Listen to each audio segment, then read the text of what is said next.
Yo, what's up mga kabisbaw? Ngayon, kasama ko si Fishball. Bati ka, bati. Oh. Galing-galing naman. Ayun guys, so ito na naman, evening routine. Talon-talon, talon-talon, si Fishball, talon-talon. Ayun guys, may kwento pala ako sa inyo guys. Madali lang nang may kwento tayo sa mga ano natin, sa viewers. So, kanina guys, na pumunta kami sa palengke, bumili ng ulam. Meron kasi kaming tindahan doon na pwesto doon na binibilan namin, suki namin yun eh.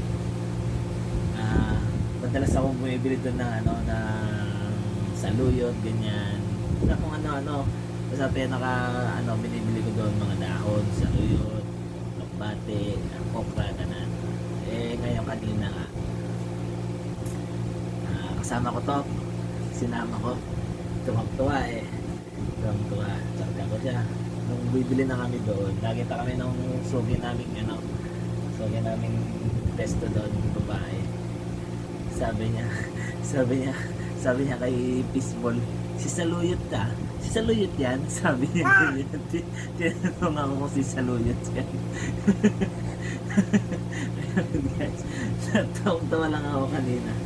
Kasi ito kasi si Fishball, ang saluyot po yan sa tiyan ng mama niya. Kasi yun yung, ewan ko kung yun yung napaglihanan ng asawa ko.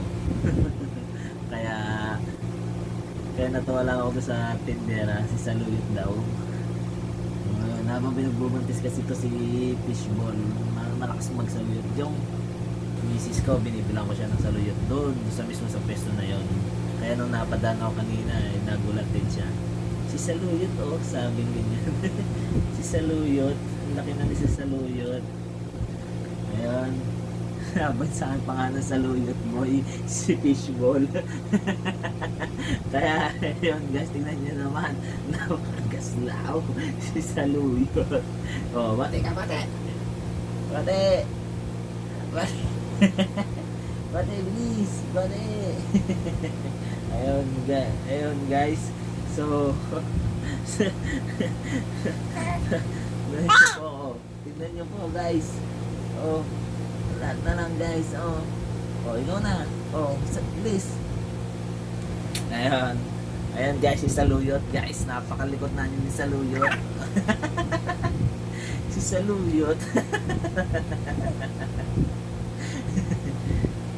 Saluyot ka. Saluyot. Ako po si Fishball. Ako po si Fishball. Tatay ko si Fishball.